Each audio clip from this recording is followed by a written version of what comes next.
It's wonderful to be able to be here and to talk to you about some of the things that the Clinton Institute is doing, and also about the topic of resilience, which is here as a general discussion, but also about your own personal resilience, and also resilience in terms of your organisation, your teams, and how you construct the world around you. I'm going to talk to you a bit about organisational and personal resilience. And one of the things that we know about resilience at the moment is that there is a huge interest in this area of study. I think it's fair to say that there's a huge academic interest, but there's also a huge interest within the community and in society, because we all know that when we're faced with challenges, resilience and how we cope with these kind of issues is incredibly important in terms of the kind of outcomes we have. So let's really start at the very beginning. You know, what do we think resilience is? You know, and many of you will have an idea in your own head in terms of how you regard resilience and what you see resilience, you know, as comprising. So when we think about resilience, we're really talking about someone's ability or an organisation's ability to bounce back from adversity. Now, the type of environment we're in at the moment, you know, you can understand how an interest in resilience, which is already there, is really at the top of people's agenda. So we're going to try, in the very little bit of time that we have this morning, we've got about, I suppose, 40 minutes and then time for some questions at the end, to explore this issue of what resilience means for you as an individual, and then what resilience means for your organisation and perhaps for the team that you're in or the team that you're leading. Because, you know, we're beginning to recognise that resilience is a huge issue in terms of how we begin to think about our organisations, our leadership practice, and our own individual lives and lifestyles. And if we have a little bit of time at the end, I'd also like to touch on resilience of big systems, because many of us are beginning for the first time to think about resilience in food supply systems, in supply chains generally, and in terms of how we provide services within societies and between societies. So if we get a chance, we'll talk a bit about that as well. So let's really then begin, I suppose, with a bit of a dive into personal resilience and really what personal resilience is. And, you know, when we talk about resilience, we're going to talk about a number of central ironies, you know, so kind of paradoxes that sit at the centre of concerns and discussions about resilience. And this, I suppose, the central irony, the central paradox in terms of personal resilience is that if you're lucky enough never to experience any adversity, you're not really who you are. Okay, and that's one of the kind of things that I suppose we're beginning to understand a lot more of, and there's an awful lot of research around resilience and why it matters. And it's only whenever we're really faced with obstacles, whether they're emotional, psychological, contextual obstacles, you know, environmental stressors, environmental threats, that we begin to understand our own resilience, or we begin to understand where we maybe lack a little bit of resilience in that regard. Now, we also understand that personal resilience emerges both from the management of threats within our environment, but also a personal degree of luck, okay? So, you know, very many of us talk about these concepts as if they're set aside from everything else that's going on in people's lives. But the reality is that circumstances that we're born into, the kind of connectivity that we have, the relationships that we have, all of those things to some extent shield us from the worst that life can throw at us. And so it's very important to think about this as a contextual phenomena in terms of people's development and in your own development as well. So what do we know about the characteristics and perhaps the practices too of resilient people? And can, I suppose, and this is the real question that people are interested in, can such resilience be developed? So let's have a think about that at the moment. Many of you might have seen this little picture on this slide, you know, be the girl on the right. You know, someone who, despite the messages that she's getting in her ballet class, is determined just to have a good time and to do her own thing, okay? And it's a kind of, you know, it's a cute picture, it's a funny picture, but it says something actually kind of interesting, because one of the kind of central things that we know about people who are resilient is that they tend to, and, you know, I kind of quote from the literature, they tend to meet the world on their own terms, you know, so they tend to be autonomous, They tend to be independent in terms of their thinking, and they also tend to have what we would call a positive social orientation. So they're people who want to build connections, who understand what those connections mean, and who see the world in maybe a slightly different way from some of us. You know, one of the things that we try to do in the Clinton Institute is to give you material and to give you insights that are evidence-based. So one of the things that I'm going to be doing as I go through this material is to reference research which is out there, okay? And if anyone is interested in any of that research or wants to look at it in more detail, please let me know afterwards or through the question facility. But the first person whose research I want to really mention is a guy called Norman Garmazi. He was a developmental psychologist and one of the first people to look at this concept of resilience. And he was particularly interested in resilience in children. So he was going into schools and he was looking for kids who were not kids who were acting out or had issues, but kids whose personal circumstances, very often their home circumstances, would have put them in a position where they would have been regarded as the kids who might have been acting out. Okay, so sometimes, you know, kids who you might have expected to be difficult, but who weren't, and sometimes actually who were excelling within those environments. So instead of looking for the problems, he was looking for the protective factors to see what was in those kids, which was interesting. And what he found was absolutely fascinating, because he was looking for strengths rather than weaknesses within individuals and also within the environment. So let's have a bit of a think about what he was talking about. First of all, this personal feeling of autonomy, the idea that people can act independently rather than react to their environment. And again, you know, I just wanted to give you a little indication of this just in terms of the slides. I think this is a brilliant quote from Invictus. Many of you will have seen the Invictus movie, you know, around Nelson Mandela, you know, and the Rugby World Cup. But it's a brilliant way of perhaps seeing the world. It matters not how straight the gate, how charged with punishments the scroll. I am the master of my fate. I am the captain of my soul. And to some extent, that encapsulates what we think about when we talk about people being able to meet the world on their own terms. They define and frame their experiences in terms of what they do. We'll talk a bit about framing later because it's a really important concept when we think about resilience, personal and organisational. So we have an ability to act independently rather than react. We also have an understanding that emotions and impulses can be controlled. So sometimes it isn't just about being able to bounce back from really significant difficulties, but it's about looking at those difficulties in a slightly different way and seeing the challenge that's within them. We also tend to see, and this is where framing becomes kind of one of the key things that we tend to think about and write about a bit when we're talking about resilience. We tend to see people who frame challenges as opportunities and perceive difficulties as and also difficult experiences as having a dimension which can sometimes lead to personal, psychological, and sometimes spiritual growth. Okay, so the idea of framing the world in a way that allows you to take any good that's out of it. And it's important, I suppose, at this point, just to mention the concept of post-traumatic growth. Now, post-traumatic growth is not the same as resilience. These are very different concepts. But if you're looking at any of this material, you know, you might see references to post-traumatic growth. One of the other kind of really interesting things that we see within this is people's ability to recognize their strengths and their weaknesses, and to also recognize themselves as being positive actors within that environment. I don't know if any of you are aware of the work of Elizabeth Gilbert. Elizabeth Gilbert is a novelist. She wrote a very famous novel called Eat, Pray, Love. She's also done a really cracking TED Talk for anyone who hasn't seen it. I'd highly recommend it. But she talks in Eat, Pray, Love about a really interesting experience at a time in her life which was very, very difficult. She was walking through a shop and she looked up and she recognized someone who was coming towards her, and she recognized them as a friend. But then she realized that she was looking into a mirror and she was looking at herself. And I think that's a lovely way of encapsulating a way to see yourself, to recognize yourself as a friend, you know. So we have to give a bit of credit to Elizabeth Gilbert just for that lovely notion. So, you know, really kind of interesting work around here. And whenever we see these people who are resilient and who manage to frame challenges as opportunities, you know, sometimes we talk to them or we refer to them as positive outliers.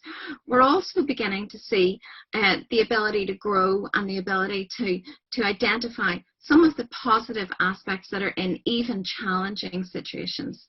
So what sort of strategies can we put in place to make ourselves more resilient and to be more aware of our own resilience and our own resilient capacity within our organizations? One of the things that people talk about a great deal is a practice of a reflective practice of framing. So asking ourselves how we tend to perceive events, difficulties and circumstances outside our control. And that really is asking ourselves how we do that. So being aware of our own thoughts and our own feelings when we're faced with a situation that makes us uncomfortable or that puts us into an environment where we're not particularly happy. I've talked about framing a lot. Okay, and for anyone that knows me, I do talk about framing a lot because I think it is such a powerful mechanism for identifying opportunities, but also for changing the way sometimes we see the world. And whenever we talk about framing, we're really talking about being able to understand a situation or a series of contexts in a way which gives us the opportunity to do something slightly different with them. So instead of maybe a negative, you know, providing ourselves with negative feedback, you know, we move into a point where we're framing a positive reimagining of what the situation could be and what it can be. And again, if you think back to that Invictus quote, you know, I am the captain of my soul, and you think about maybe the behavior of some of the great leaders that we talk and write about a lot of the time, like Nelson Mandela, you can see someone who framed a situation which by any standards was really, really grim into something which created a positive outcome and a positive result for his country and for himself in terms of what he was doing. So it's, you know, don't forget about the significance of framing. Really, really important. What else do we talk about in terms of that? We talk about, you know, the possibilities of staying in the present moment. And for anyone who has done any work or is in any way familiar with mindfulness, you'll know that that's one of the kind of key things that we hear about and we think about in terms of mindfulness. So not worrying about the past, not worrying about the future, but actually focusing on what we're doing now. Also, the idea of compartmentalizing. You know, we were having just a little chat before everybody came online this morning, and I was kind of saying, oh, you know, I've got this webinar today, and I've got another one later in the week, and I've got to do a podcast, and oh my goodness, I have so much to do. You know, and we all feel overwhelmed, and we all feel that we've got a lot of stuff going on a lot of the time. But sometimes the only way to manage that, and if I try to kind of practice what I preach, you know, the way you do it is you just do it one day at a time, or you do it one thing at a time. And that idea of compartmentalizing sounds very simple, but very many of us don't tend to think about the challenges that we face, and particularly the daily challenges that maybe we're facing at the moment in that sense. And again, you know, the idea of perhaps rather than reacting to the situation, you know, as we heard before, the idea of observing the situation and seeing what's actually going on in the environment without reacting to it immediately in terms of what we're doing. So, you know, I suppose maybe whenever we're thinking about being in a challenging workplace environment or we're in a difficult meeting, maybe one of the kind of very basic takeaways from this is the idea of focusing on observing what's happening rather than focusing on your own emotional or psychological reaction to what's happening in front of you. So, you know, those are just some sort of, you know, very basic, you know, but evidence-based strategies that people do to build their resilience. The most important of which, of course, you know, is the internal story you're telling yourself about the environment you're in and who you are. Okay, really, really significant. Remember that Elizabeth Gilbert, treating yourself, recognizing yourself as a friend. So then how, I suppose, from that, do we build resilience in other people? You know, this is a really key thing for people who are managing teams, you know, for organizational leaders, actually sometimes too for parents in terms of, you know, how you build resilience in children as well, you know, for teachers, for caregivers, all of those kind of things. And we have some again, quite straightforward strategies and advice, which is evidence-based, that begins to take us through them. We've been through some of them already, but the most important thing is the last, and that's something that we haven't really touched on. And this is where we move the discussion about resilience from an internal discussion to an external discussion in terms of how we're beginning to see things. And this last thing is this very important scaffolding of support. So what am I talking about when I think about a scaffolding of support?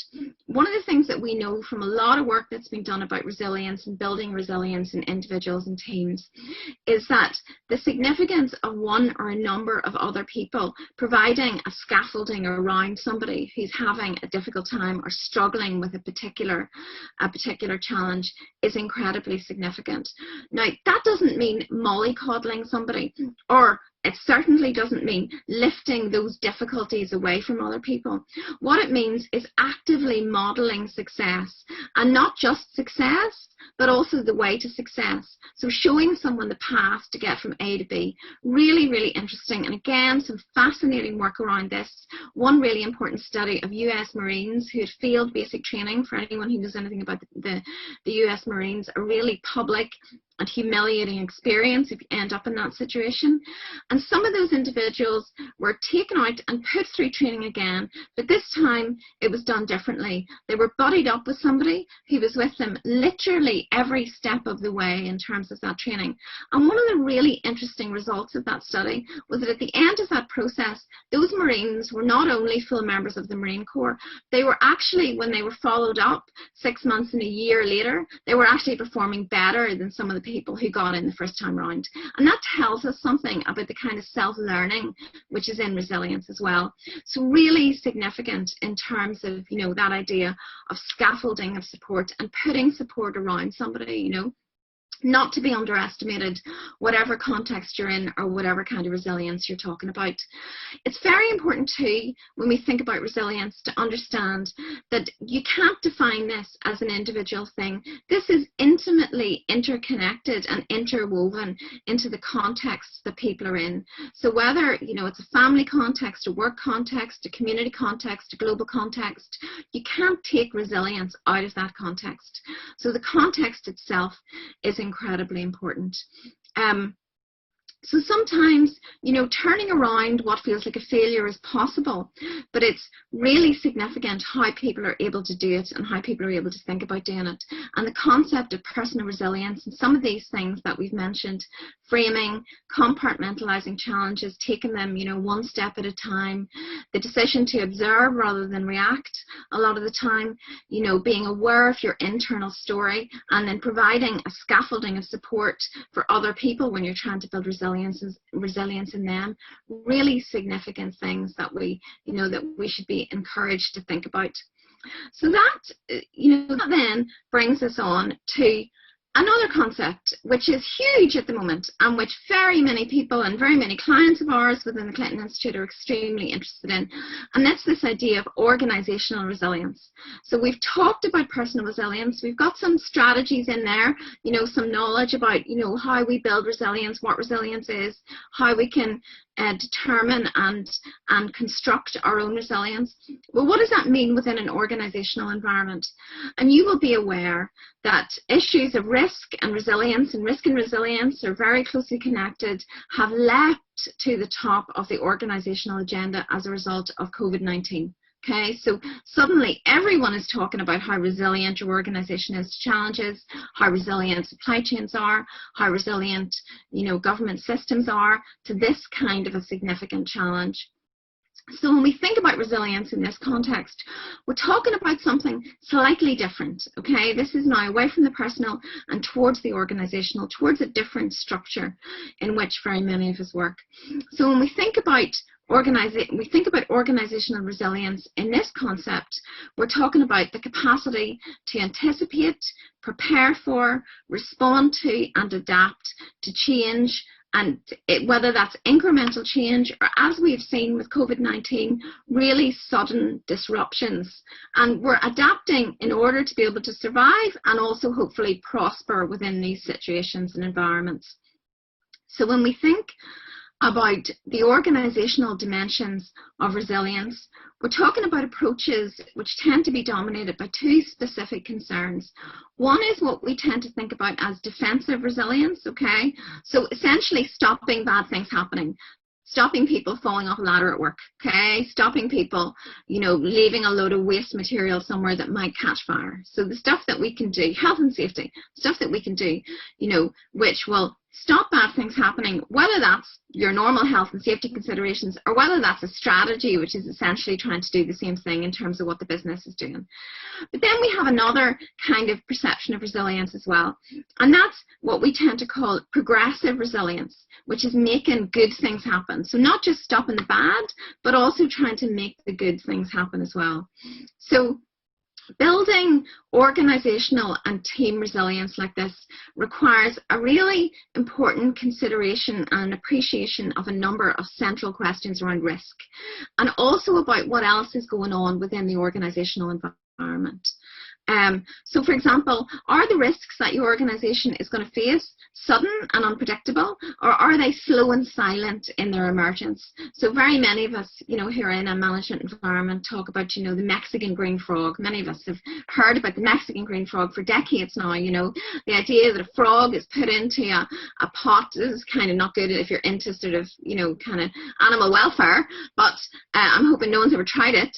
But, you know, putting a frog into a pot of cold water and turning the heat up, and the frog not understanding that the environment is getting hostile as the water gets hotter.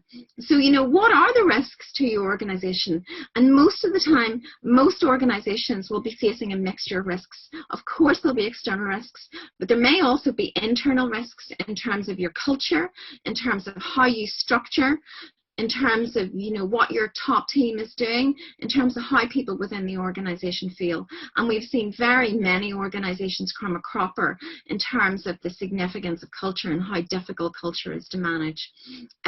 So, you know, think about the external stuff. Of course, we're all focused on the external stuff with COVID, but also think about what's going on within your organization, which creates a really significant risk. So, you know, those ideas of internal and external are absolutely crucial. So when we think about internal, very often we're talking about systems, processes, and people. Okay, so it's important to keep those three things in mind. And when we're talking about external, we're talking about things that are either, you know, closer or, you know, quite far away, economic, social, or political events which are likely to seriously impact how your organization functions and how it does its business now and in the future. So, you know, whenever we think about this, and we always say this to organizations, it's very, very important to understand your own and your organization's toleration of risk. Some organizations are able to tolerate a high degree of risk. So if you think about a small, you know, recently developed company, which is very quick, you know, very aligned to the market, trying to kind of, you know, move very, very fast in terms of what their chosen market is doing, you know, the risk there might be quite high. They might have quite a high tolerance level, you know, for managing risk. For many other organizations, that's not the same. And one of the key groups of organizations that we talk about whose risk tolerance is really low are what we call high reliability organizations. So organizations where really, if you get it wrong, the consequences are very, very significant. You know, you think about that, you think about, say, for example, a nuclear power station. You can't get it wrong too often if you're running a nuclear power station. It just doesn't happen, okay? You know, not something that we can do. Hospitals are high reliability organizations. Operating theatres in particular, okay? So, you know, when you think about all of this, suddenly you see where risk is different in different organizational environments. So, how do we think then about the practice of organizational resilience and how it actually works in terms of that internal and external dimensions? So when we think about this, and again, this is a really quick run through of some quite kind of complex stuff that a lot of colleagues of mine have been doing some excellent work, and we'll talk a bit about that in a second. You know, what are the kind of main things that we tend to think about? What are the main processes that we're really aware of? Well, there's four main things. And again, if you're interested in reading a bit more about this, have a look at the work of my colleague David Denyer in Cranfield. He's written a fantastic report that I will show you at the end on organizational resilience, which gives you a summary of the academic evidence, business insights, and some new thinking as well, which is really interesting, published by the British Standards Institute. So what are the kind of four things, you know, that David and other colleagues tend to think about in relation to resilience? Well, the first is foresight, okay? Doesn't take a lot of thinking to understand what that is. The ability to anticipate threats. You know, so leaders should be horizon scanning all the time in terms of where the threats lie for their organization and for themselves. Really, really important thing for people to be doing. Very significant, you know. But you know something, sometimes threats come out of nowhere. You know, sometimes threats are really, really difficult to anticipate. Now, you know, there's a bit of a debate at the moment about whether COVID-19 was difficult or not. Very many people were saying this is going to happen, it's just a matter of time. I think a lot of people were hoping that it wasn't going to happen on their watch. That's the difficulty, okay? So, you know, that idea of foresight is very interesting. I was reading a paper the other day that talked about a big organization in America, don't laugh, okay, that has a zombie apocalypse plan. Now, they don't have a zombie apocalypse plan because they expect there to be a zombie apocalypse. They have it because they know that they as an organization are going to be charged or are going to be challenged by what they call a surprising event. Okay, an event which they didn't expect. They weren't able to anticipate, something that, you know, is way outside what anyone was thinking about. Now, if you look at it like that, suddenly it seems a bit more sensible, doesn't it? And when you look at the experience that we've had over the past 3 or 4 months with COVID, suddenly you kind of think, actually, you know, that's maybe not a bad plan. Zombies or no zombies, okay? So really kind of interesting in terms of how we think about foresight. So we understand what foresight is. So what's insight? You know, how do we think about insight? What does insight do? So insight is really genuinely understanding your organization's purpose and its position. Okay, now one of the things that we tend to do, you know, as organizational leaders and as organizational members is that sometimes we don't quite like to look at the world as it really is. We have our own little rose-tinted version of what might be going on, and that's something you see within organizations, big and small, all the time. Okay, you know, we speak a lot about, you know, the kind of mission and structure and vision of organizations. But if an organization isn't delivering, you know, on that mission and focus and vision, it's not delivering because it's designed not to deliver. There is something within that organization that is not working. And very often the thing it isn't in that organization that is not working suits somebody. It suits to work the way it is. So if your organization isn't delivering what you needed to deliver, you need to be really honest about the realities of that and why it's not doing that. So insight is critical when we're thinking about resilience. So insight in relation to all sorts of issues like culture, like structure, you know, like what's actually going on in terms of the market. Where does your organization really sit within that?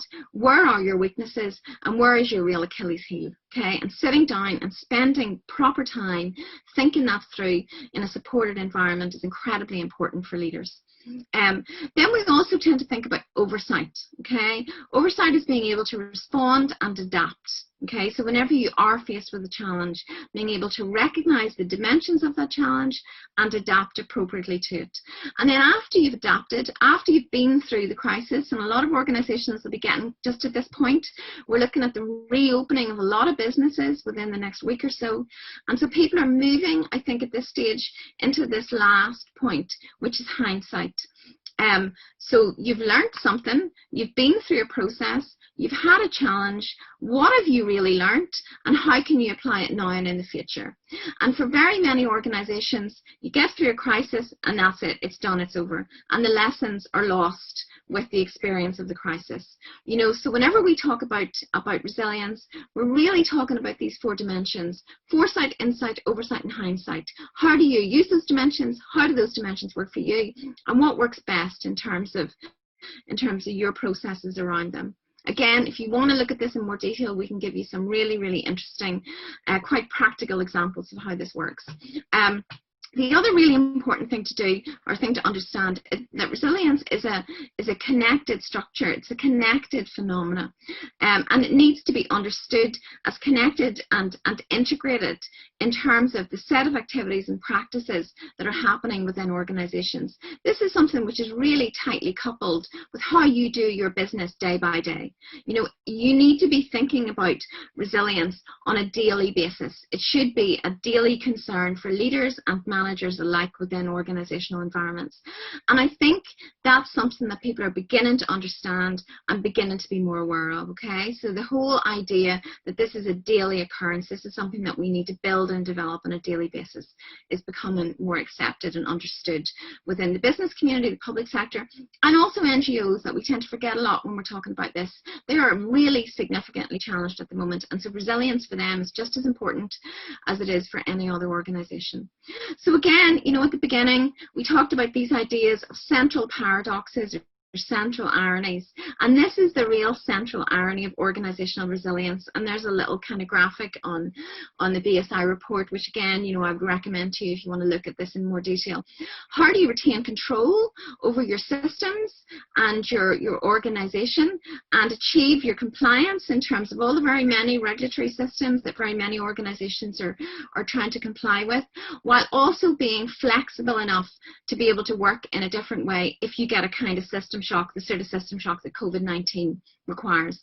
And that's the central complexity that leaders struggle with in terms of organizational resilience. You know, and you know, we would always say to people, try to think about that, try to reflect on that. Because if you can manage to maintain and hold this paradox, that's what produces resilient, flexible and adaptive systems and organizations. That's the most important thing. That's where it becomes really significant and important. So how do we do that? What kind of advice can we give to leaders to think about how that happens in reality? So again, you know, we're going back to some really, really significant management thinkers here. Carl Weick, you know, for anyone who's ever looked at the importance of leaders making sense of their environment should be familiar with the work of Carl Weick.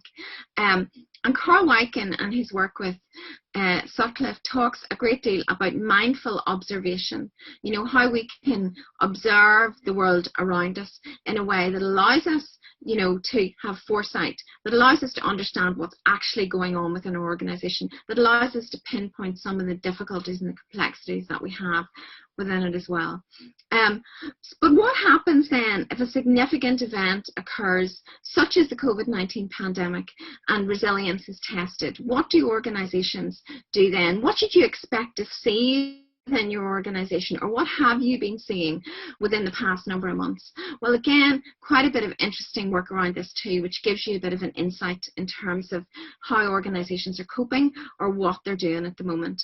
The first of these is an idea of what, again, Paulie, who's done some, you know, fantastic work on this around reclaiming resilience and how organizations can build and maintain resilience, talks and calls liminal suspension. And a liminal period is simply the point at which everyone understands liminality, but a lot of people think they don't. So if you think about you're getting married, okay, before the ceremony you're not married. After the ceremony you are married, but during the ceremony, that's a liminal period where you're getting married, you're going through the process, okay? So what Paulie says is whenever organizations are really significantly challenged by a really difficult system shock, you get this period of liminal suspension, where the crisis begins to alter the structures and the relationships within the organization, and very often, and this is what to look out for as a leader, opens a space for those within the organization to form new relationships and sometimes to renew old relationships. So very often it can strengthen the bonds that are there already, and it's an opportunity to build a more resilient, more connected, an organization which is better able to build into the foresight that exists within the structure than it might have been before. And what do you also get within that? You get an increase in people's personal connectivity within the organization. So people begin to leverage their interpersonal connections and their contacts to respond to the crisis. So you end up with a bigger network, you end up with lots of individuals responding to different needs and requirements. And this personal connectivity is absolutely vital because it protects individual organizational members at times of crisis and danger and the sort of flux that we've seen with COVID-19. But again, it's very important in terms of how organizations are able to do their business and how they're able to survive a really serious system shock. And then what's the last thing that Paulie identifies just in his work on organizations, which are dealing with a very difficult environment. And interestingly for him, he was looking at an event in a business school in America where someone had come in and shot up the school and killed some people. So he was looking at how a school responds to that, and it was a university environment, it wasn't a school, you know what I mean? So that was a really significant traumatic event for that organization. So the last thing that he begins to think about is the exercise of social capital, so again relationships and connections, but this time not within the organization itself, but outside the functional boundaries of how the organization and how it develops. So suddenly you're connected and interconnected to a much wider community. And when we look around Northern Ireland, I suppose in particular at the moment, we're beginning to see lots of organizations connecting on Facebook, lots of organizations setting up groups so they can deliver, lots of organizations coming together in a way that they may not have before. And you would like to think, even in the midst of such a difficult environment, building more resilient systems so they're better able to cope in the future.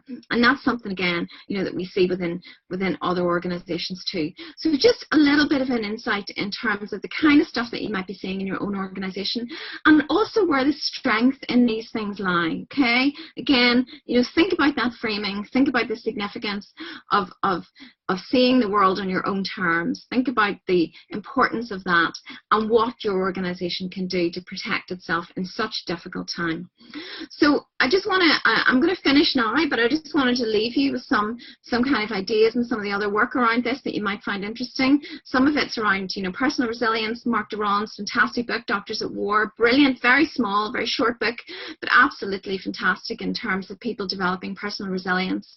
One of my favorite works, if you're interested in strategy and how organizations can be resilient over long periods of time, the work of Andrew Pettigrew, The Awakening Giant, absolute classic.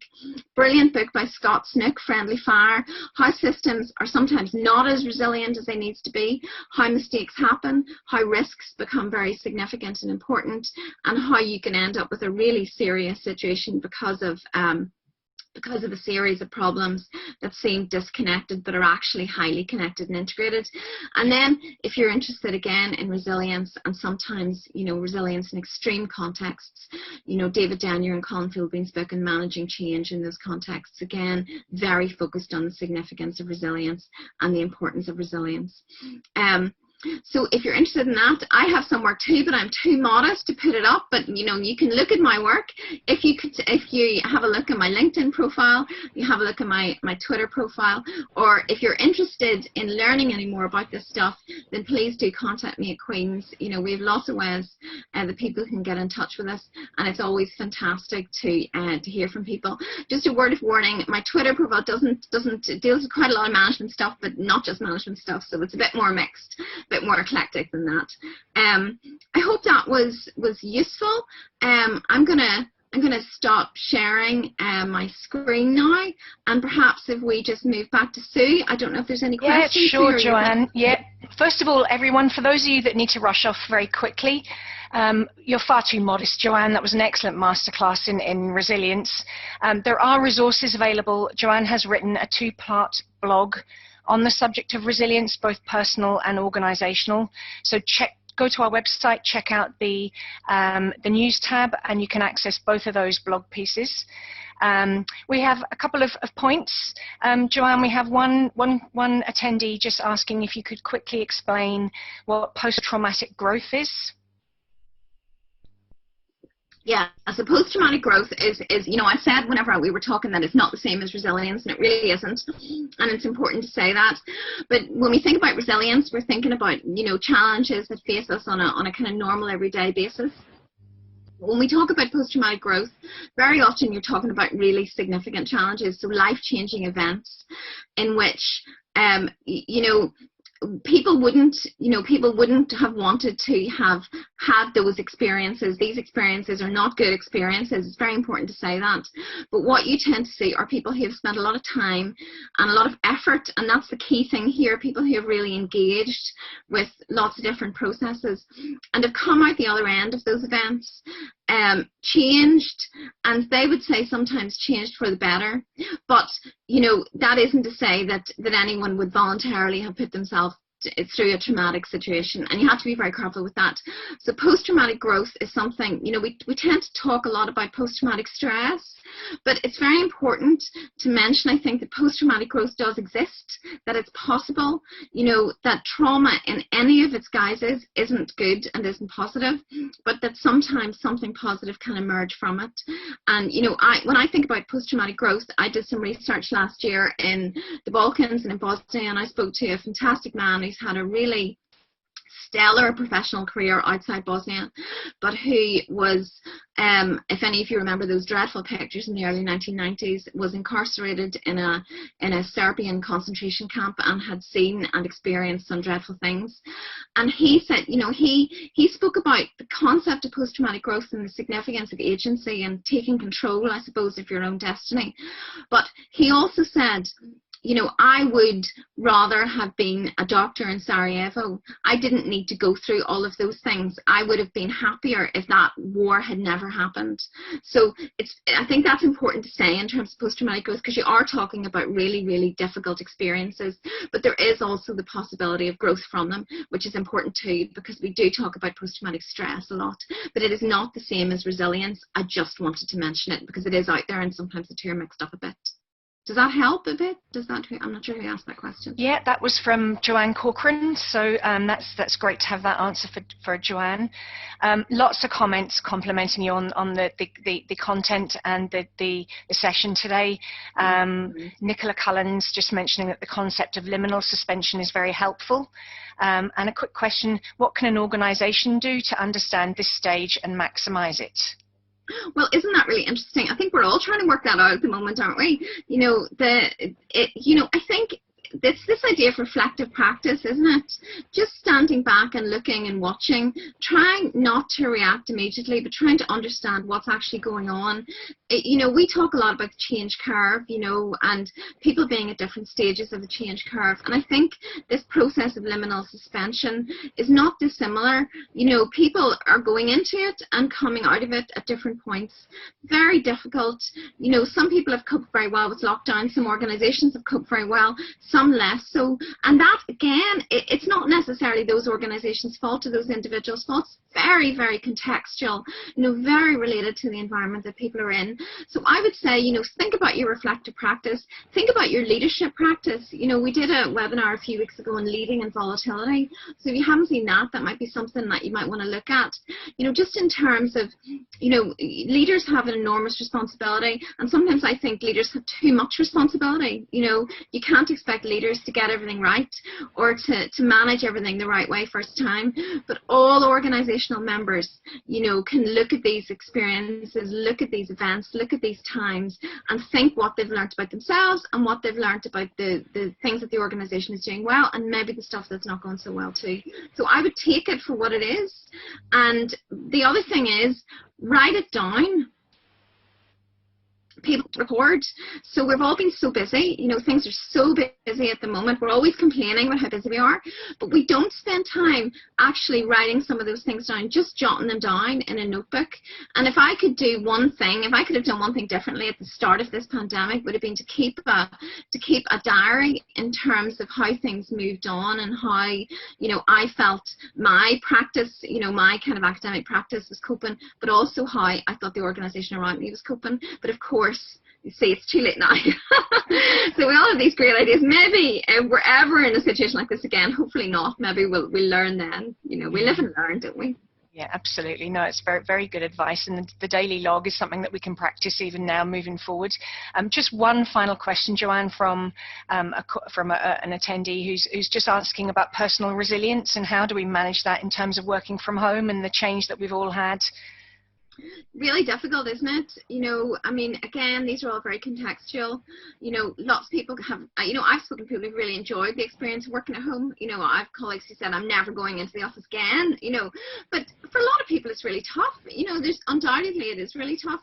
I suppose it gives us an opportunity to learn about ourselves, doesn't it? You know, again, if we reflect upon the kind of processes that we go through, maybe, you know, trying to frame it as an opportunity for some time to yourselves, a bit more time to yourselves maybe than some of us have had in the past, time for our families, you know, a way to catch up maybe with the world that we've missed, because many of us are so frantically busy on a daily basis that this has been a bit of a suspension in terms of ordinary life. And so giving people a chance to be able to think, well, what were the good bits in my life and what were the things that maybe I don't want to have to engage in again, and then looking to see if there's any opportunity to negotiate around that. Because I think organizations are going to work very differently in the future. I think this has, you know, we often talk about inflection points, and an inflection point is a point where the system changes, where it's really, you know, there's no going back. And I think this may well be an inflection point for things like the use of technology, you know, whether you really need people in offices, how much management control you need over your employees. People would have said before quite a lot. I think now, you know, managers themselves are saying, I kind of like this kind of more flexible arrangement. I'm not sure I want to go back to have everybody in the office. So this is going to be very important. So I would say, you know, reflect upon what this means for you, and what, if there is anything good in it, what are those good things, and then strive and fight to keep them, you know. Yeah, great advice, Joanne. Brilliant advice. That's us for the questions. We're almost out of time, so many thanks to everyone for joining us, and do keep an eye out on the YouTube channel. For everyone that registered, we will be dropping you an email with the link to the video. And just to thank you again, Joanne, that was a really great session. You're welcome. It's my pleasure. And look forward to seeing you all again soon.